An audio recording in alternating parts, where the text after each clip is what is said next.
Gálatas capítulo 1 es nuestro repaso, pero vamos a encomendarnos a Dios y pedirle que aún en este repaso Dios nos permita afianzar verdades y animarnos unos a otros con la palabra. Atentos, mis hermanos, a ello. No estamos aquí para dar una opinión personal, sino para compartir lo que Dios nos dice a través de su palabra. ¿Sale? Oramos. Señor, te agradecemos mucho por tu fidelidad, por ser nuestro pronto auxilio en las tribulaciones, por suplir nuestras necesidades. Gracias porque tenemos tu palabra y que en nuestro país podemos todavía compartirla con plena libertad. Qué bueno es que no se trata de un asunto de oratoria, no se trata de un asunto de carisma en un sentido humano o personal, sino confiamos plenamente en ti, Espíritu bendito de Dios, que puedes iluminar nuestro entendimiento, que puedes convencernos de pecado, que puedes traernos hacia los pies de Jesucristo. Haz tu obra y bendice a cada uno en nombre de Cristo, te lo pedimos y ayúdame. Amén. Muy bien, Gálatas 1, repaso, ¿correcto? Entonces vamos a ir avanzando en este tema. Son algunas diapositivas por ahí que tenemos que ir viendo y por ello pues les animo a que estén. Vamos a Gálatas capítulo 1, abran todos su Biblia en Gálatas capítulo 1 o prendan su Biblia, ¿verdad? Ya es cualquiera de las dos, abran su Biblia o prendan su Biblia, ¿verdad? Porque ya unos la traen en el celular, qué bueno. Vamos a ver el capítulo 1. Muy bien, primero a manera de introducción, revisamos por allí dos cosas interesantes en relación a Gálatas. Primeramente, es una carta para ciertos destinatarios, ¿verdad? La escribe el apóstol Pablo. Si ustedes ven, Gálatas 1:1 dice: Pablo, apóstol, no de hombres ni por hombres, sino por Jesucristo, por Dios el Padre que lo resucitó de los muertos, y todos los hermanos que están conmigo, dice, a las iglesias de Galacia. ¿Cuáles eran estas iglesias de Galacia? Bueno, tenemos en nuestra introducción dos temas, ¿verdad? Primero, un poquito atrás, una carta para ciertos destinatarios. Gálatas, sí, es la carta a este grupo de personas, era un grupo de iglesias que vamos a ver, y también es una carta con un tema. Muy bien, primero, una carta para ciertos destinatarios, eran las iglesias de Galacia. Se encuentran prácticamente ubicadas por lo que definen algunas personas estudiosos de teología, que eran las iglesias que el apóstol Pablo funda en el primer viaje misionero, en Hechos 13 y Hechos 14, que eran Antioquía de Pisidia, Iconio, Listra y Derbe. Esas cuatro ciudades formaban el grupo de las iglesias de Galacia. Ahora, si nosotros vemos el mapa, ¿verdad? Este es un mapa ahí, si ustedes, me pasa, ándele, eso me faltaba, correcto. Si ustedes ven aquí, mis hermanos, esta parte, este es mar Mediterráneo, esta es la zona, ¿verdad?, de lo que es esta parte baja de Israel. Entonces, ¿se acuerdan que el movimiento misionero empieza aquí en Antioquía de Siria?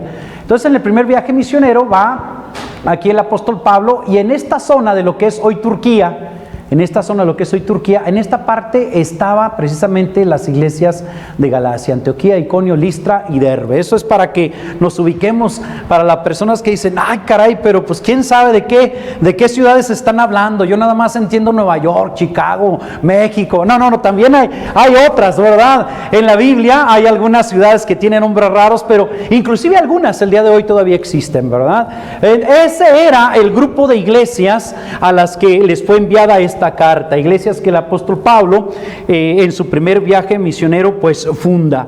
Era una carta también allí con un tema, ¿verdad? Una carta con un tema.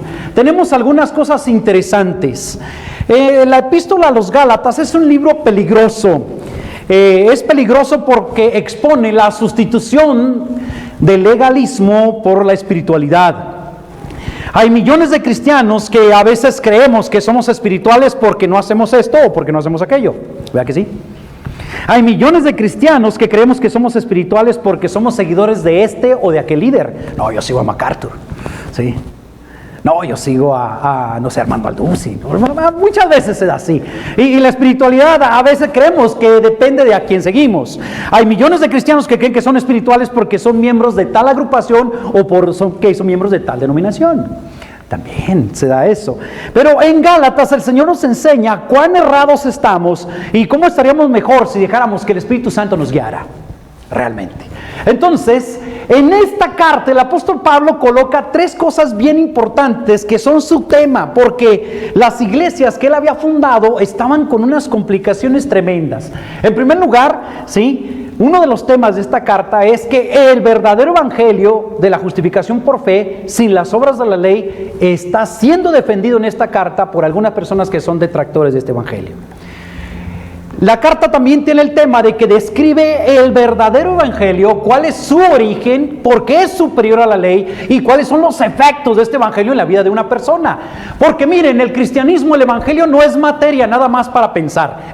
Sí hay que pensar en el evangelio, Claro, la Biblia a mí me encanta que es materia para pensarse, para meditarse, pero no únicamente para que sea un acervo cultural, sino que también tenga sus efectos en nuestra vida.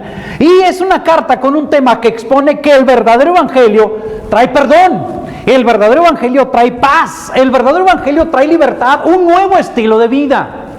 Eso es lo precioso. Y esto en medio del mundo en que estamos viviendo. ¿Se puede tener paz en esta época, hermano? ¿Aún con el gasolinazo?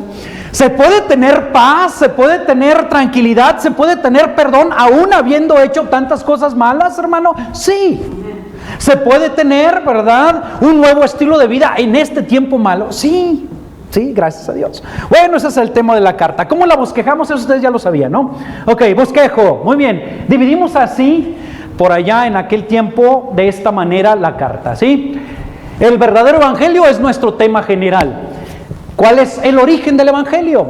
Que es importante saber cuál es el origen del evangelio, porque muchas veces las personas cuando nos escuchan o cuando dicen, ¿tú de qué religión eres?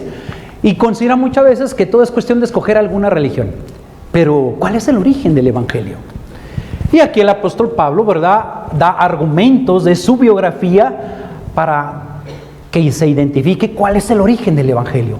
¿Comenzó el evangelio como una desviación del judaísmo? ¿Comenzó el evangelio con el catolicismo? ¿Comenzó el evangelio por invento de un hombre por allí sabio en la época por allá del primeros siglos, del primer siglo, una persona por allí que impresionaba como gran maestro judío? Bueno, es muy importante. El verdadero evangelio, ¿cuál es su origen? Y el apóstol Pablo en los capítulos 1 y 2 da los argumentos de la biografía de sí mismo para establecer cuál es el origen del evangelio. Después de esto, de que quede bien claro cuál es el origen del evangelio, el apóstol pasa al segundo punto, que es: el evangelio es superior a cualquier situación religiosa de aquella época y de esta época. Superior. Y mire, si es superior, pues hay que quedarse con lo que es superior, ¿sí o no? Si usted tiene una vaca, ¿la cambia por una chiva? No, ¿verdad? Pero sí se puede cambiar la chiva por una vaca si lo hacemos, porque es superior. Entonces el evangelio es superior, el verdadero evangelio. Y ahí en el capítulo 3 y 4 el apóstol da sus argumentos de teología, ¿por qué es superior el evangelio? Y después en el capítulo 5 y 6 habla de los argumentos de práctica, que el verdadero evangelio trae sus efectos transformadores. Muy bien, pero eso ya lo habíamos visto. Entonces ahora vamos al verdadero evangelio, ¿sí? Verdadero evangelio, y vamos a lo que es su origen. ¿Cuáles son los argumentos de biografía? Estamos pues en el capítulo 1 y aquí vamos a entrar. Luego, vemos en el capítulo 1, ahí de los versículos 1 al 5, la introducción de la carta. Dice así la introducción de la carta y vamos a ir revisando verso por verso. Dice, primeramente, Pablo, apóstol, y note lo que dice entre paréntesis porque no lo dice en ningún otro lugar. Dice, Pablo apóstol, dice, no de hombres ni por hombres, sino por Jesucristo y por Dios el Padre, que lo resucitó de los muertos. Aquí en la introducción a la carta lo que nosotros vemos es una ratificación del apóstol Pablo, de su llamamiento, de su apostolado. ¿Por qué tiene que hacer esto? Porque ya en las iglesias donde él está escribiendo, ya tenían en tela de duda que él debería ser un siervo de Dios. Ya estaba cuestionado eso. Entonces desde entrada él dice, no me llamó nadie, no me llamó ninguna comisión, me llamó el Señor Jesucristo. De ahí procede toda mi autoridad. De ahí procede todos los elementos, ¿verdad?, de autoridad que yo les voy a mencionar, ¿sí?, para que no piensen que esto es derivado de una situación humana. Y después en el verso 2 vemos los otros remitentes. Dice, y todos los hermanos que están conmigo. Pablo escribe esta carta, pero tiene testimonio de que hay alrededor de él un grupo de hermanos cristianos que también estaban de acuerdo con lo que Pablo iba a decir. Y es que lo que iba a decir era duro. Qué bueno es, ¿verdad?, que a veces cuando estemos pensando decirle algo duro a una persona, le comentemos a otro, ¿sabes qué pienso decirle sus verdades a este tal por cual? No, espérate, consulte con otro. No, Pablo no únicamente, ¿verdad?, va a escribir duro y es una carta severa, pero también dice, mis hermanos, estoy escribiendo también en compañía y en común acuerdo de todos los hermanos que están conmigo. Y entonces pasa al verso 3, que es el saludo inicial con los mejores deseos. Mire, qué precioso. Aunque Pablo va a amonestar a estos hermanos, no se olvida que en ellos hay gracia y que en ellos hay paz de Cristo. Eso siempre es algo muy importante cuando uno quiere hablar con otro hermano y que tiene uno alguna diferencia con ese hermano, ¿verdad? Reconocer que en él también hay gracia y que en él ha habido paz. Dice, gracia y paz sean a vosotros de Dios nuestro Padre y del Señor Jesucristo. Ahí el saludo inicial con los mejores deseos. Y entonces, a mí me encanta cómo en el verso 4 viene una mini confesión de fe que es la base del verdadero evangelio. Mire, ese verso 4 es como para aprendérselo de memoria. Dice, gracia y paz sean a vosotros de Dios nuestro Padre y del Señor Jesucristo, dice el verso 4, el cual se dio a sí mismo por nuestros pecados para librarnos del presente siglo malo, conforme a la voluntad de nuestro Dios y Padre. Aquí está una breve confesión de fe que es la base del verdadero evangelio. Y finalmente, en esta introducción a la carta, remata con la actitud bíblica que debe ser dominante a lo largo de toda la exposición, que dice, a quien sea la gloria por los siglos de los siglos. Si el apóstol Pablo va a escribir, si va a amonestar, si va a defender, si va a corregir, no olvida que la actitud importante es que Dios sea glorificado. No que mi partido gane, no que mi denominación gane, que Dios sea glorificado. Muy bien, ahí estamos, hasta aquí. Qué bueno, ustedes son bien rápidos para captar todo. Ok, perfecto. Después de la introducción a la carta, del verso 1 a 5, voy así rapidito, porque esto ya lo vimos. Pero muy bien, el verso 6 al 10, entonces encontramos cuál es el motivo de la carta. ¿Para qué escribe esta carta? ¿Qué razones tuvo para escribir esta carta? Seguimos avanzando. Muy bien, aquí tenemos algunas razones por las cuales él escribe esta carta. El motivo de la carta lo encontramos del verso 6 al verso 10, que dice, estoy maravillado de que tan pronto os hayáis alejado del que os llamó por la gracia de Cristo para seguir un evangelio diferente. Encontramos pues que el motivo, uno de los motivos de la carta fue confrontar a la iglesia de los Gálatas porque se habían desviado siguiendo un falso evangelio. Mis hermanos, en este tiempo qué fácil es desviarse, y menos si no le gusta a usted leer la Biblia. En serio. Qué fácil es desviarse, y más fácil si no le gusta escudriñar las Escrituras. Entonces el apóstol escribe, ¿verdad?, para confrontar a la iglesia de los Gálatas porque se habían desviado siguiendo un falso evangelio. Pero también, verso 7, también dice el verso 7, no es que haya otro evangelio, sino que hay algunos que os perturban y quieren pervertir el evangelio de Cristo. Entonces, el motivo de la carta es para confrontar a la iglesia de los Gálatas que ese falso evangelio era promovido por unos judíos que se habían infiltrado y que estaban perturbando el estado espiritual de ellos. Y Pablo tiene que escribir advirtiéndoles, confrontándoles precisamente de ese falso evangelio que estaba siendo promovido ahí por algunos judíos que se habían infiltrado. Advertir también, dice el verso 8 y 9, dice, mas si aún nosotros o un ángel del cielo os anunciare otro evangelio diferente del que os hemos anunciado, sea anatema. Como antes hemos dicho, también ahora lo repito, si alguno os predica diferente evangelio del que habéis recibido, sea anatema. Otra de las cosas que forma parte del motivo de la carta fue advertir a la iglesia de los Gálatas que viene una terrible maldición por alterar el verdadero evangelio y predicar un evangelio pervertido. Mire, muchas veces las personas tienen la posición de decir, mira, no importa cuál evangelio sigas o qué religión sigas con que seas sincero. No. Yo les he contado hasta el cansancio y le digo a los jóvenes, varias veces fui bien sincero haciendo un examen en mi escuela y lo reprobé. Aunque yo contesté pensando que todo estaba bien con mucha sinceridad, pero lo troné. ¿Sabe qué? La sinceridad no es necesariamente lo único. Tiene que ser lo correcto, ¿verdad que sí? Tiene que ser lo genuino, lo verdadero, lo que está pidiendo. ¿Sí? Pues imagínense en una situación de un examen donde le piden lo facilito, falso o verdadero. No, hombre, son de los exámenes que no le gustaban, ¿verdad? Ay, pero pónganos de falso y verdadero. ¿Sí? Así rapidote, ¿no? Falso. Imagínense que usted cree, todo F. Que al cabo yo fui muy sincero en contestar esto. Y debe estar bien porque yo fui sincero. ¿Funciona eso así? No. Y qué curioso, ¿verdad? Que muchas veces en la vida espiritual uno sí polariza las cosas de esa manera. Dice, no, con tal que uno sea sincero. Pablo está diciendo, cuidado, cuidado, no son así las cosas. ¿Sí? Entonces está allí advirtiendo a la iglesia de los Gálatas que viene una terrible maldición por alterar el verdadero evangelio. Dice ahí la palabra en el verso 8, ¿sí? Si nosotros, dice el apóstol Pablo, cambiamos el mensaje y dejamos de predicarles lo que ya les predicamos, aun si viene un ángel del cielo y no predica lo que nosotros les predicamos en primera instancia, si les predico un evangelio diferente del que les anunciamos, sea anatema. Y la palabra anatema es maldito. Eso significa la palabra anatema, que sea maldito.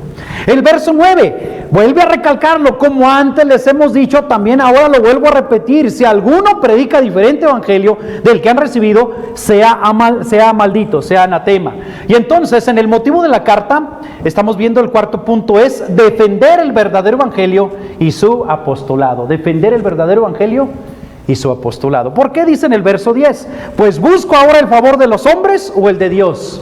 Estas personas que se habían infiltrado en la iglesia de los Gálatas estaban haciendo ver que Pablo no era un apóstol auténtico, porque era, yo creo, demasiado gentil, porque no se apoyaba tanto en la ley, porque no quería ser circuncidado ni circuncidar a las personas que estaban siendo convertidas. Imagínense, ¿verdad? Entonces dice el apóstol, pues busco ahora el favor de los hombres o el de Dios. Quiero quedar bien con las personas. Ellos le estaban diciendo o achacando al apóstol Pablo, cuando ellos llegan, haga de cuenta que llegan estos maestros judíos, se infiltran en la iglesia y empiezan ellos a enseñar y a decir, no, es que a Pablo le faltó decirles esto. Pablo no quiso decírselos porque quería quedar bien con ustedes para que no se asustaran. Se tienen que circuncidar. Imagínense los hombres que empezarían a temblar. ¿Sí? Y dice, ¿de veras es así? Dice el apóstol Pablo. ¿Fui yo a ustedes buscando el favor de los hombres o el de Dios? Les dice ahí, ¿verdad? Trato de agradar a los hombres. Dice, si yo desde el principio hubiese tratado de agradar a las personas, simplemente no sería siervo de Cristo. Y qué reto para nosotros, qué enseñanza, porque a veces queremos quedar bien con la gente y quedamos mal con el Señor. Queremos quedar bien con otras personas y Dios, pues bueno, ahí como llanta de refacción, ¿no? Que solo cuando se poncha el carro, ¿dónde está la llanta de refacción ahora sí? Bueno, seguimos. Esto ya lo habíamos visto. Después del verso 6 al 10 que vimos el motivo de la carta, pasamos a la parte que es la defensa del verdadero evangelio. Vivimos en la defensa del verdadero evangelio que el verdadero evangelio no es invento de hombre. ¡Wow! Hace muchos años había un maestro en el tecnológico que decía, oye, qué padre el que inventó la Biblia. No tenía ni idea de lo que decía. Él. Fíjese bien. En el verso 11 y 12, vaya conmigo a Gálatas 1, 11 y 12, dice, mas os hago saber, hermanos, que el evangelio anunciado por mí, está hablando de cuál es el origen del evangelio. ¿Lo inventó alguna religión? una vez que andaba repartiendo un folleto, un hombre por ahí dice en la calle, no, es que su religión viene de Estados Unidos, allá está su sede, allá está toda su matriz, y les dan dinero para que ustedes prediquen esto, y les mandan carros y les ponen casas. Le digo, ay, hágame la buena. ¿Cuántos tendría que repartir para que eso sucediera? No, ¿verdad? ¿Cuál es el origen del evangelio? El apóstol Pablo empieza precisamente a defender el evangelio porque las iglesias en Galacia estaban sufriendo precisamente por la confusión que habían sembrado estos hombres. Decían, no, es que el evangelio que predicó Pablo a ustedes está incompleto, le falta. El evangelio tiene su origen ahí en el judaísmo y por eso hay que agregarle algunas otras cosas. Y dice, Pablo, momento. ¿Tiene su origen en el judaísmo? Y empieza recalcando para que quede bien claro cuál es el origen del evangelio. Mire, la Biblia no la inventó ninguna religión. No surgió de ninguna religión. Fue inspirada por Dios. Entonces no podemos atribuir y decir, los bautistas inventaron la Biblia y por eso tenemos nosotros los derechos reservados y el copyright. No. Los cristianos inventaron. Pablo dice, no es así. Mire qué precioso. El punto, el verdadero evangelio no es invento de hombre. ¿Qué dice el verso 11 y 12? Dice, mas os hago saber, hermanos, que el evangelio anunciado por mí, dice, no es según hombre. Dice, pues yo ni lo recibí, ni lo aprendí de hombre alguno, sino por revelación de Jesucristo. Eso fue impresionante, por revelación de Jesucristo. En lo que se llama bibliología, como área de teología, hay una parte, ¿verdad?, que se tiene que ver como es revelación, inspiración, iluminación, y otras más, hermano. Ya mero. Continuamos, ¿ok? Entonces, el apóstol defiende el verdadero evangelio. Dice, bueno, ¿cuál es el origen del evangelio? ¿Creen ustedes, hermanos gálatas, que yo les enseñé algo que venía por allá, que me enseñaron a mí de Judea, de los judíos? No. Déjenme decirles que el evangelio no es invento de hombre. Y esto es algo bien precioso, porque si el evangelio fuese invento de hombre, pues entonces cada cabeza es un mundo y que cada quien invente su evangelio, ¿no? Y que cada quien le ponga sus propias demandas y que cada quien sepa cómo va a ponerle allí los requisitos para llegar al cielo. Pero no. Si así fuera, pues qué chido, ¿eh? Pero no es así. Y qué confusión. Pero no es así.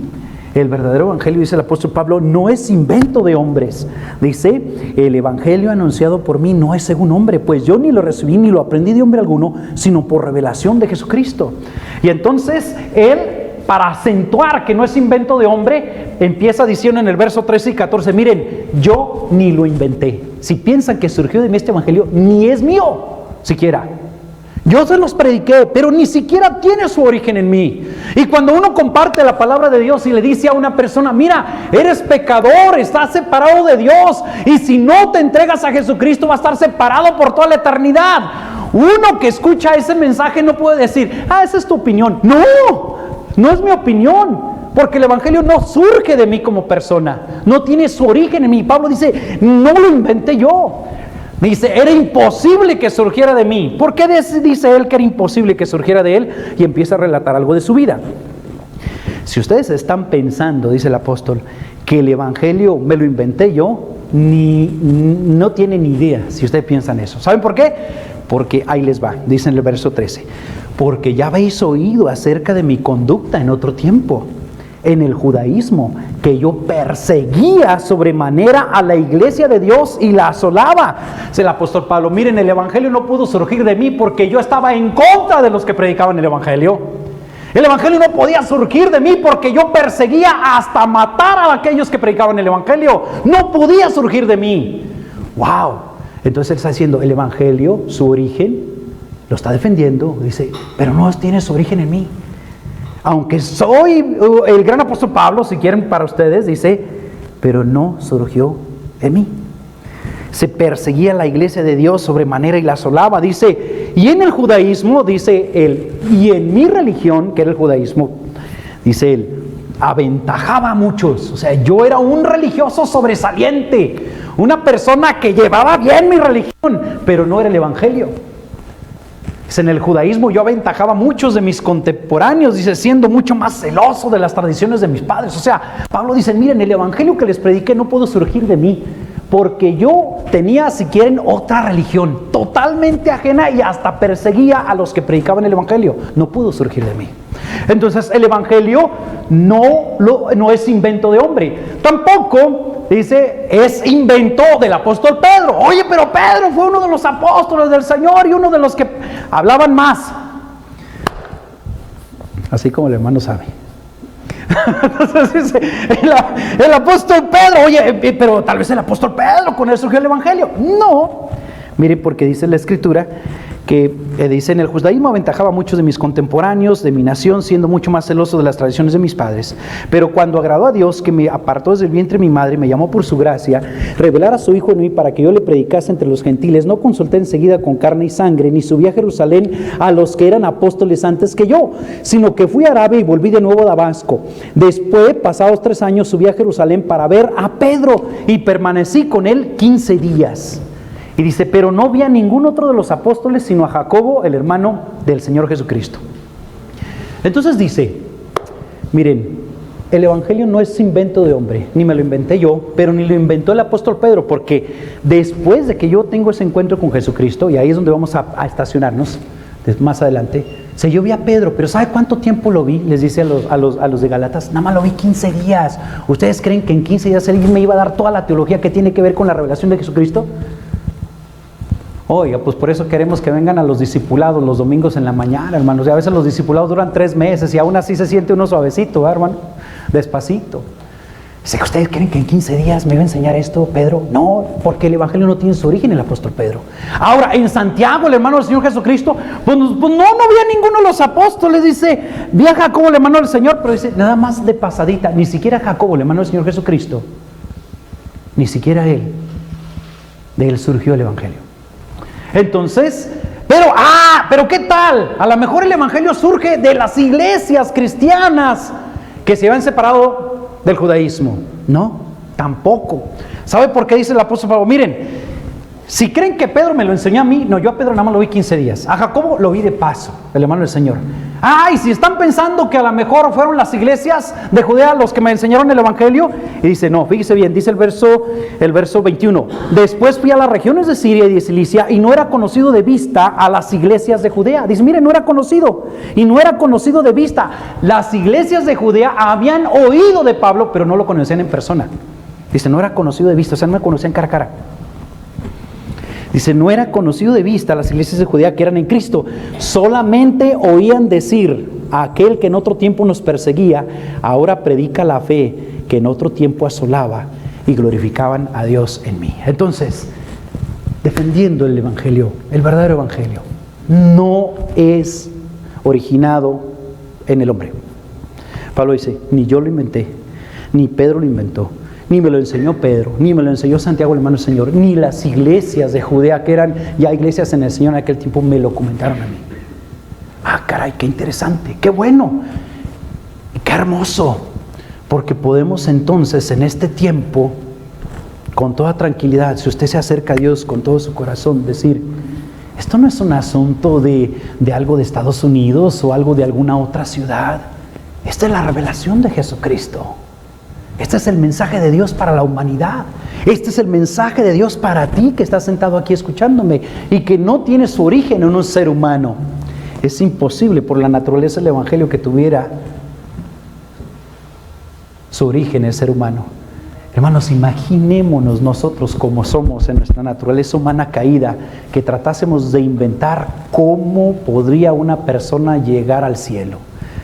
No, hombre, pues seríamos bien convenencieros en algunos casos y seríamos bien duros en otros. No quiero que llegue, se la voy a pintar bien dura para que no llegue. Sí me cae bien. Con que nada más tú me des 5 pesos diarios y la haces. Imagínense, o sea, si el evangelio tuviese su origen en el ser humano, seríamos bien convenencieros en algunos casos y seríamos bien duros en otros casos. ¿No nos ha tocado que a veces cuando leemos allí el pasaje de Mateo, orad por vuestros enemigos? Ay, Señor, no, Señor, llévatelo. Pero mire, ahí está, el Evangelio no puede surgir de un ser humano, porque si surgiera de un ser humano, las barbaridades que sería el Evangelio. Terrible. Pero continuamos. Muy bien. El verdadero Evangelio. Aquí Pablo, entonces, del verso 11 hasta el verso 24, y todavía continuando el capítulo 2, está defendiendo el Evangelio, demostrando, primeramente, bueno, vamos a empezar desde abajo. ¿Cuál es el origen del Evangelio? ¿Es invento mío? ¿Es invento humano? Si es invento humano, pues que cada quien se invente lo que quiera, ¿no? Pero entonces, al defender el Evangelio, dice, el verdadero Evangelio es revelación de Jesucristo. Volvamos al verso 11 y 12, vaya conmigo otra vez al verso 11 y 12, dice, mas os hago saber, hermanos, que el Evangelio anunciado por mí no es según hombre. Y dice el verso 12, pues yo ni lo recibí, ni lo aprendí de hombre alguno, sino ¿por qué? Revelación de Jesucristo. Entonces, ya que el apóstol demuestra que el Evangelio no tiene su origen en el ser humano, les hace ver en el mismo pasaje que el verdadero Evangelio es una revelación de Jesucristo. Revelación es algo que estaba escondido y que entonces ahora se es manifestado. Y ahí está, el verdadero Evangelio es revelación de Jesucristo. Lo dice claramente en el verso 11 y 12. Y aquí es donde yo voy avanzando y le digo que en el mismo pasaje, ¿sí?, del capítulo 1 vemos aquí un poquito de esa revelación o de ese Evangelio. Mire, Jesucristo es su base, porque dice el verso 4, regrese ahí al verso 4. Dice, hablando desde el verso 3, gracia y paz sean a vosotros de Dios nuestro Padre y de nuestro Señor Jesucristo. ¿Sí está conmigo? ¿Está conmigo? Y de nuestro Señor Jesucristo, coma. Eso quiere decir que continúa, ¿verdad? Que dice, el cual, ¿de quién está hablando ese cual? De Jesucristo, el cual que dice, se dio a sí mismo por nuestros pecados para librarnos, no nada más del fuego del infierno en la eternidad y llegar al cielo, para librarnos del presente siglo malo. Cristo quiere ser salvador de usted ahora, en este momento, en esta etapa de su vida. Es errático a veces que uno quiere exponer nada más el Evangelio y decir, acepta a Cristo para que no te vayas al infierno, para que cuando te mueras te vayas al cielo. No, el Evangelio es tan abundante, tan íntegro en toda la vida de la persona, que Cristo quiere ser salvador desde ya, desde el momento en que tú estás viviendo, que estás respirando, en todo lo que haces, en todo lo que vives, en todo lo que tú transitas en este diario caminar, desde ya. Hay quienes dicen, yo quiero ser salvo, pero hasta que esté viejito. Yo quiero disfrutar y darle rienda suelta y vuelo a la hilacha y hacer toda la bola de pecados que me antojan. Y ya entonces sí, para no irme al infierno, ya lo acepto a Cristo ya antes de petatearme, para asegurar las cosas. Pero primero quiero darle vuelo a la hilacha. Épale, no. Él es Salvador en el presente siglo malo. Desde ya Él quiere ser Salvador. Desde ya Él quiere transformar nuestra vida. Desde ya Él quiere hacer cambio en nuestros corazones y que cambiemos nuestro estilo de vida. Desde ya. El verdadero Evangelio es revelación de Jesucristo. Jesucristo es su base, dice ahí el verso 4, el cual se dio a sí mismo por nuestros pecados para librarnos del presente siglo malo, conforme a la voluntad de nuestro Dios y Padre. Entonces, el verdadero Evangelio es revelación de Jesucristo. Jesucristo es su base. Pero también otra cosa bien interesante, Dios comienza la obra. Vea lo que dice en el verso 15, ¿verdad? Un verso que patea tremendo, ¿verdad? El egocentrismo del ser humano. En esta época en donde es muy seducido el ser humano con la idea de que siempre él es el que toma todas las decisiones, empezamos a ver con cierto recelo este verso que dice, pero cuando agradó a Dios. Fíjate bien eso, es un verso durísimo. Pero cuando agradó a Dios que me apartó desde el vientre de mi madre. El Evangelio es revelación de Dios, tiene su base en Jesucristo, pero Dios siempre comienza la obra. En una ocasión, predicando, le decía a una persona, es que Dios comenzó la obra en usted. Y levanta la mano una hermana y me dice, hermano, pero yo fui quien tomé la decisión. Le dije, sí, pero ¿quién le hizo tomar esa decisión? ¿No le convenció el Espíritu Santo de que era usted una persona pecadora? Ah, pues sí. ¿No le convenció de que Cristo era el único camino? Ah, no, pues sí. ¿No le convenció que solamente Cristo podía perdonar todos sus pecados? Ah, no, pues sí. Entonces, ¿quién comenzó? Ah, no, pues él. Ah, ok. Dice la Escritura, ¿verdad? Que efectivamente, porque uno puede tener ciertas nociones de Dios y saber cosas de Dios, y hay mucha gente que sabe muchas cosas de Dios, pero no es el conocimiento, es la obra de Dios comenzando en la vida de la persona para transformarle y cambiarle. En serio, así es. El Evangelio tiene que comenzar con Dios. Es el mensaje de Él. Si el Espíritu Santo no llegase a convencernos de nuestros pecados, podemos venir 20 años a la iglesia, o 30 años a la iglesia, o 50 años a la iglesia. Fíjense cómo me fui, ¿verdad? Ajá. Y sentarnos y cantar y escuchar y no ser salvos, si el Espíritu Santo no actúa en nuestros corazones. El Evangelio no es hereditario, uno como quisiera.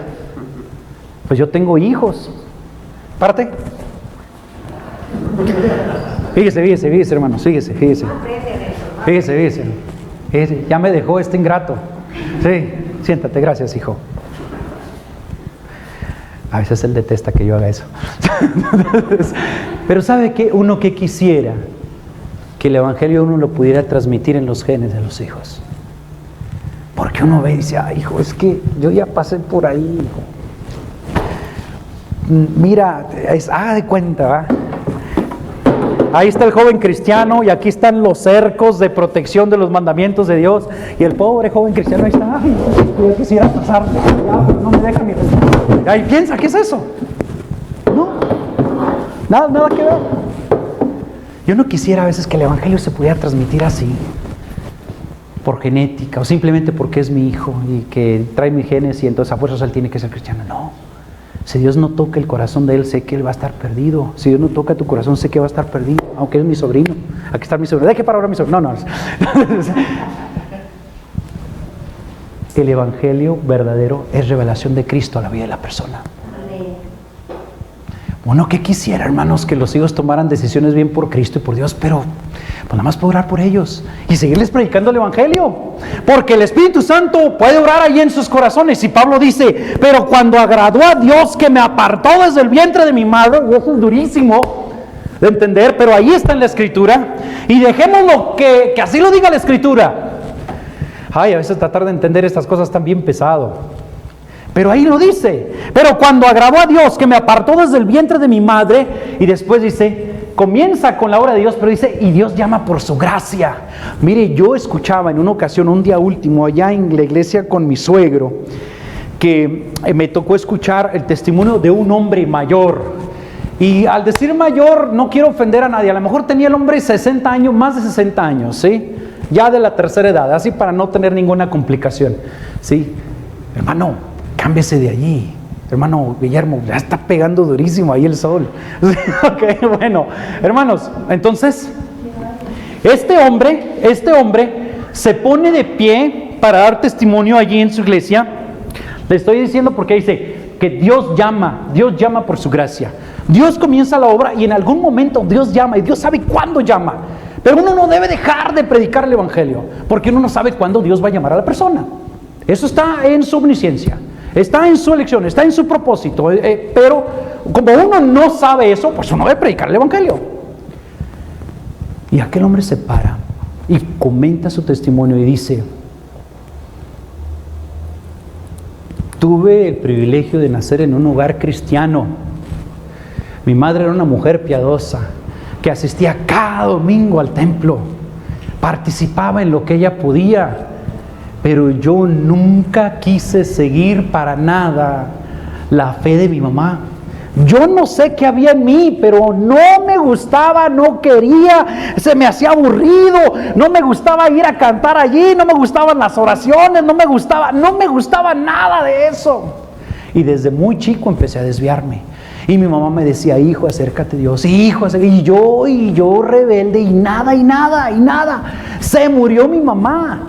Y pasaron muchos años y yo seguí en una rebeldía y en una posición antagónica con Dios y una posición alejada de Dios. Pero un día, entendí el mensaje del Evangelio. ¿Sería que en todos esos 50 años aquel hombre no le habían explicado bien? No, no era eso.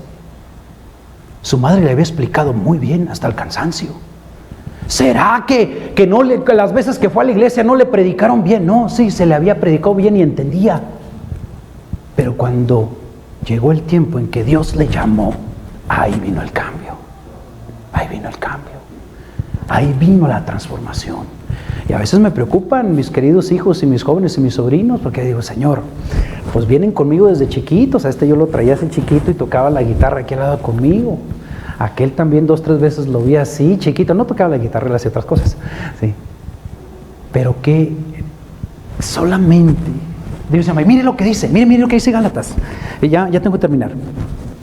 No supe a qué horas me dieron el tiempo y no me han puesto el reloj ahí atrás, Ok, mire, dice el verso 6, mira lo que dice el verso 6, Gálatas 1:6.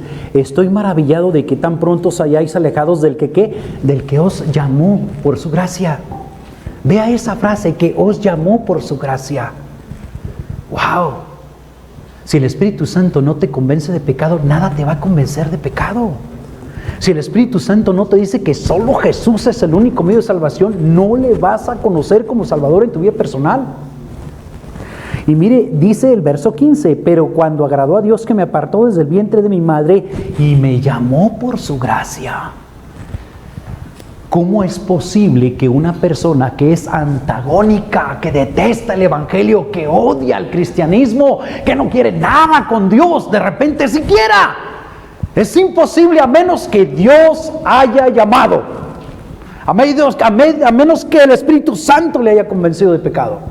Solo en ese contexto se da esa transformación. Por eso el apóstol Pablo está diciendo, por favor, el Evangelio yo ni me lo inventé. No es según hombre, es un milagro de Dios en la vida de la persona, porque Jesucristo es su base, porque Dios comienza la obra y Dios llama por su gracia. Y cuando Dios llama por su gracia, dice, Dios llama cuando no merecía a esa persona ser llamado. ¿Ha tocado alguna vez en tu vida? A lo mejor sí te ha tocado, que tronaste un examen y que el profe te pasó. No digan que no, yo sé que en algunos casos sí se ha dado, pero no quiero ponerme en evidencia aquí. A mí me pasó una vez, y miren, lo confieso. Operaciones unitarias 3 en el tecnológico, una materia durísima, y me daba una gran maestra, Marcela Ibarra.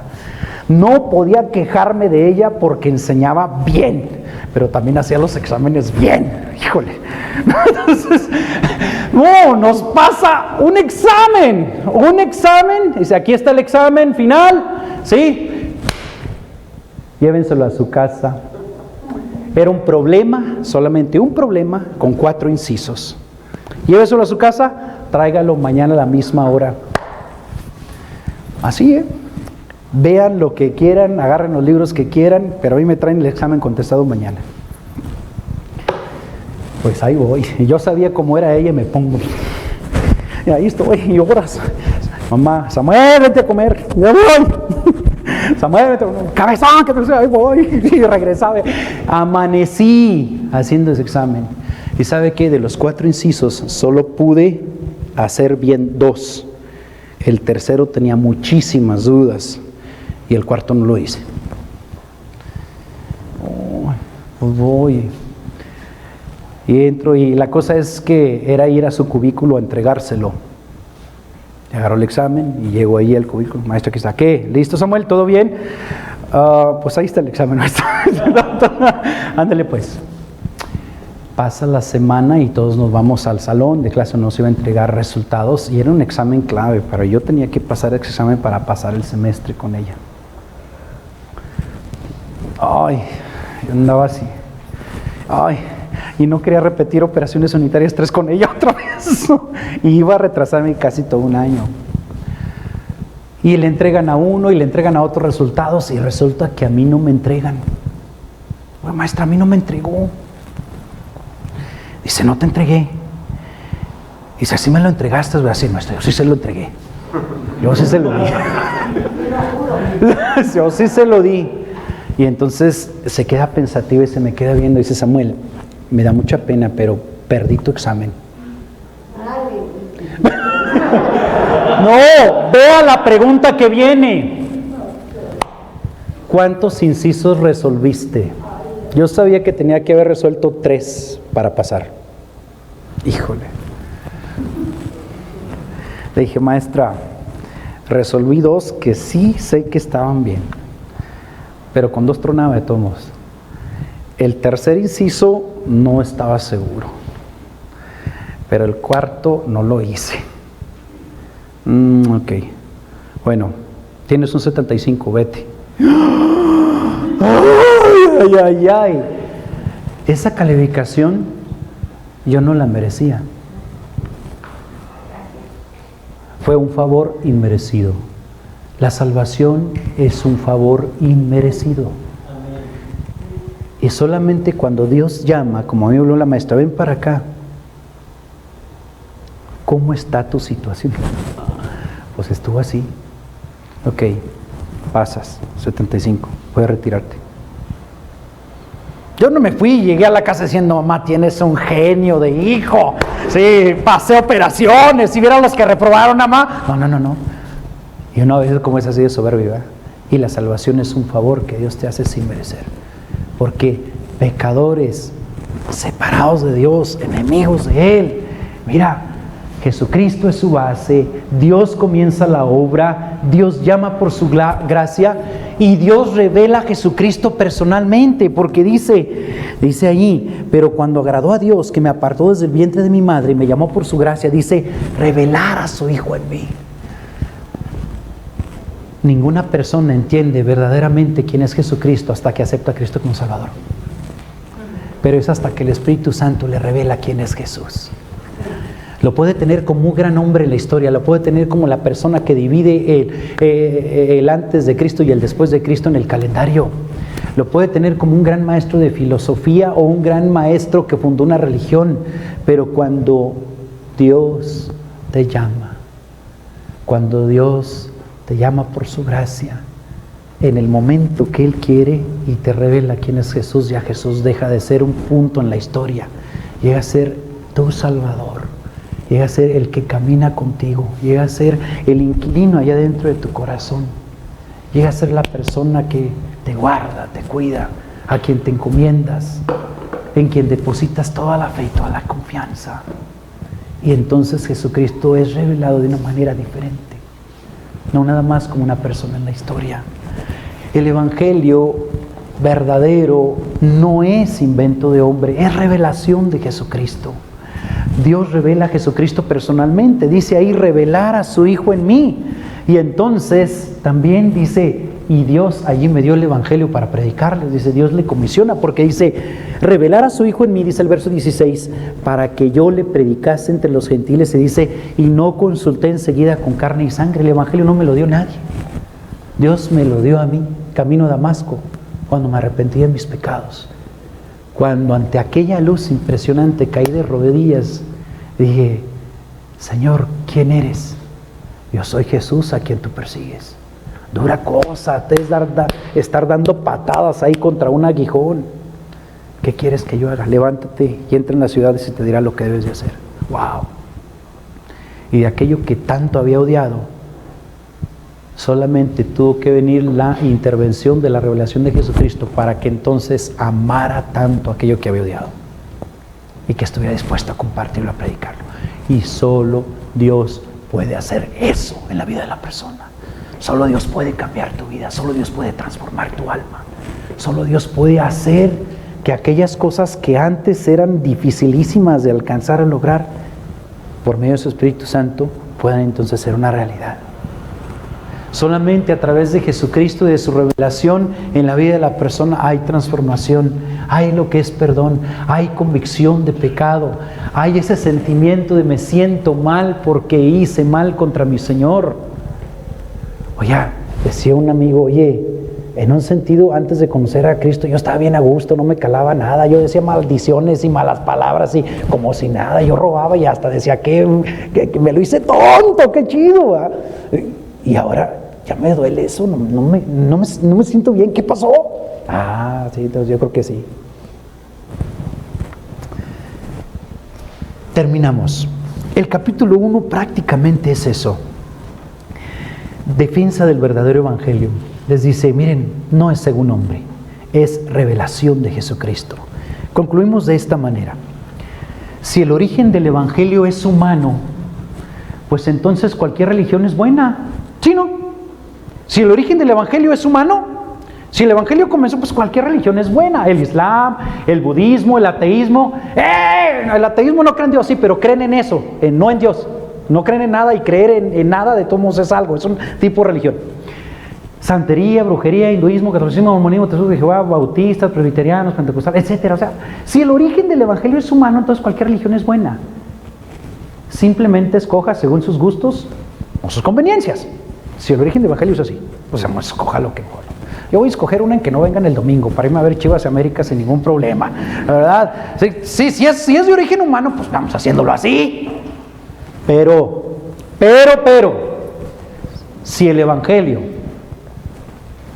origen del evangelio es divino, entonces solo hay un medio para vivir aquí según la voluntad de Dios, y solo hay un camino para llegar al cielo, únicamente a través del evangelio de Jesucristo.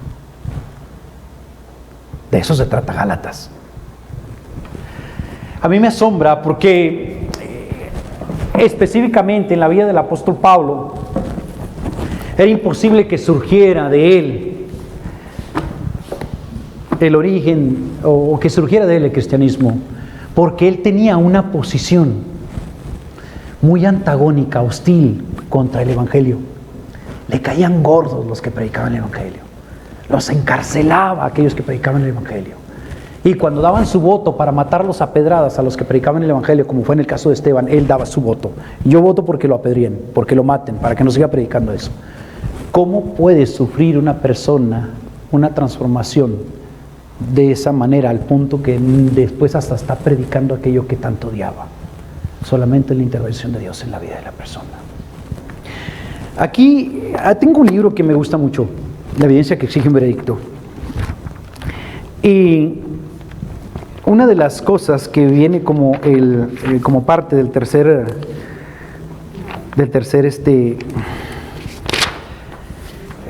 capítulo del tema del libro de evidencia que exige un veredicto, es que trae varios ejemplos de personas, ¿sí? Y aquí hay un testimonio, bien distintos. No nada más hay de diferentes. Viene ex jefe de pandillas, psicólogo, senador de los Estados Unidos, planificador de ciudades, filósofo, un granjero, sí, un autor, un doctor en medicina, un hombre de negocios, un dibujante de una tira cómica, billonarios, un jugador de béisbol, un corredor de larga distancia, Miss América 1965, jugador de tenis, diferentes personas que comparten de cómo Dios tocó su corazón. Pero mire, le comparto un prisionero. Soy un negro de tan solo 23 años de edad, pero estoy listo para partir. ¿Ya ven? Vaya, si se presentara mi turno en este mismo momento, yo estaría listo para presentarme ante Dios. Estoy realmente feliz. Nada más que esta semana tuve un sueño que he de llevar conmigo a la silla eléctrica. Estaba esperando ser ejecutado. Me hallaba camino hacia el cielo, Jesús estaba conmigo, pero yo daba 4 pasos por 2 de él. Me preguntó por qué iba tan rápido. Le dije que estaba ansioso por llegar allá. Luego me encontré en el lugar rodeado de numerosos ángeles. Algunos podrán pensar que esta es una manera extraña de hablar para uno que llegó como ateo a la cárcel, pero así es como me siento. Usted lo comprenderá mejor cuando le diga cómo conocí a Dios una mañana temprano. No mucho después de que me pusieron tras las rejas el pasado 23 de marzo, una mujer de mi raza, la señora Flora Jones, de la Iglesia Bautista de Oliver, me invitó a asistir a un servicio evangélico para prisioneros. Yo me hallaba jugando a las cartas con otros compañeros en ese momento y me reí de ella. ¡Vaya, pero si ni siquiera creo en Dios!, fanfarroneé y seguí jugando a las cartas, mientras la mujer continuaba insistiendo conmigo. La verdad es que yo me sentí tan pecaminoso que ni quería saber respecto a Dios, aun cuando existiera, de modo que la ignoré. De repente, algo que ella estaba diciendo capturó mi atención. Le grita la mujer ahí a través de los barrotes: «Si no cree en Dios», dijo ella desde el otro lado de las rejas, «haga la prueba con este pequeño experimento. Antes de que se vaya a dormir esta noche, pídele a Él que lo despierte a cualquier hora. Luego pídele que perdone sus pecados». Ella tenía una fe extraña, me impresionó. No fui al servicio, pero recordé lo del experimento. Dios musité al recostarme en mi camastro. Despiértame a las 2:45 si realmente existes. Wow. El exterior era invernal, las ventanas estaban escarchadas por dentro. Las primeras horas dormí profundamente, luego mi sueño fue intranquilo. Finalmente desperté por completo. Estaba acalorado y transpirando, aun cuando la celda estaba helada. Todo estaba tranquilo con la excepción del pesado resuello de varios presos y del ronquido de un hombre a mi lado. Entonces oí pasos en el exterior de mi celda. Era un guardia haciendo su ronda acostumbrada. Mientras pasaba lo detuve. ¿Qué hora es?, le pregunté. Miró su reloj de bolsillo. 15 para las 3.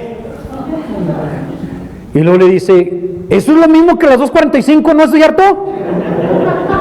Pregunté y mi corazón estaba latiendo bien fuerte. El guardia gruñó y siguió de largo. Él no me vio saltar de mi camastro y ponerme de rodillas. No recuerdo exactamente lo que le dije a Dios, pero le pedí que fuera misericordioso conmigo, un vil asesino y pecador. Sé que esa noche me salvó. Desde entonces he creído en su Hijo Jesús. Yo había prometido darle una paliza a otro preso al día siguiente, y esa mañana fui a buscarlo, y él retrocedió diciendo, no deseo pelear contigo, tú has sido boxeador, dijo él. Lo que quiero no es pelear, dije, vine simplemente a verte. Varios presos se habían reunido para ver una pelea y quedaron frustrados. Pero Dios me había salvado de mis pecados. ¿Por qué había de querer pelear? Después se comentaba que yo estaba representando una comedia tratando de librarme de la silla eléctrica. Mi caso fue presentado más tarde ante la Corte Suprema de Illinois, pero ellos mantuvieron la sentencia de muerte. Ciertamente eso me afectó un poco, pero no he perdido la fe en Dios. Sé que Él irá conmigo, de modo que ya ven, realmente no tengo miedo. Dice Pete Tanis, que era en aquel entonces el misionero que estaba dedicado a la prisión de Chicago's Pacific Garden Mission, continúa la historia desde aquí y describe las últimas horas de este preso, que se llamaba Ernesto Gaiter. Sí. Y entonces ahora continúa la historia este misionero, dice, me dejaron entrar a la celda de Ernest alrededor de 1 hora antes de la medianoche. La atmósfera parecía estar cargada. Los guardas estaban junto a su celda y conversaban para distraer su mente de la jornada de medianoche, pero las cosas que decían eran forzadas, no tenían sentido, como las cosas que uno dice cuando no sabe qué decir. Cuando entré, Ernest sonrió y me saludó. Un capellán negro estaba leyendo la Biblia con él y él me dio el libro y me pidió que leyera. Escogí el primer capítulo de Filipenses. Ernest se inclinó atentamente mientras yo leía. Porque para mí el vivir es Cristo y el morir es ganancia. Porque de ambas cosas estoy puesto en estrecho, teniendo deseo de partir y estar con Cristo, lo cual es muchísimo mejor. Un momento más tarde deslizaron una capucha negra sobre su cabeza y él inició la última milla. Había guardias en ambos lados, ambos visiblemente nerviosos, y Ernest lo presintió. ¿Por qué tiemblan ustedes, amigos? Yo no tengo miedo. Finalmente, a las 12:03 de la madrugada, pasó por su cuerpo la primera de 3 descargas eléctricas. A las 12:15 habían desfilado 5 médicos y uno tras otro confirmaron su muerte. Pero yo sabía que el verdadero Ernest Gaiter vivía todavía. Solo su cuerpo estaba muerto. Cuando salía de la cárcel iba pensando en el versículo que le gustaba tanto. Para mí el vivir es Cristo y el morir es ganancia. Dime, si el evangelio es de origen humano, ¿podía hacer esa transformación en este hombre, que era un ateo y un asesino, y que estaba condenado a la silla eléctrica? Pero si el evangelio es poder de Dios para salvación y transformación de todo ser humano, y su origen es divino, entonces es claramente que Dios puede hacer un milagro para transformar un ateo en un creyente, un asesino en un portador de vida. Un hombre sin fe, sin Dios, sin esperanza, en un hombre con fe, con Dios y una esperanza viva. Bendito Evangelio de Jesucristo. Por eso Pablo está escribiendo a los Gálatas. ¿Qué están haciendo? Se están desviando del Evangelio. Creen que el Evangelio necesita que le agreguen cositas para que esté bien. Creen que necesita los requerimientos de la ley para que funcione. El Evangelio es poder de Dios para salvación a todo aquel que cree. Bendito Evangelio. Tiene su origen en Dios. Bendito Dios que nos llamó por su gracia. Bendito Dios que nos transformó. Bendito Dios que nos da una esperanza de vida eterna. Y bendito Dios que nos ha dado esa vida para vivirla aquí en medio de este presente siglo malo. Incline su cabeza y cierre sus ojos.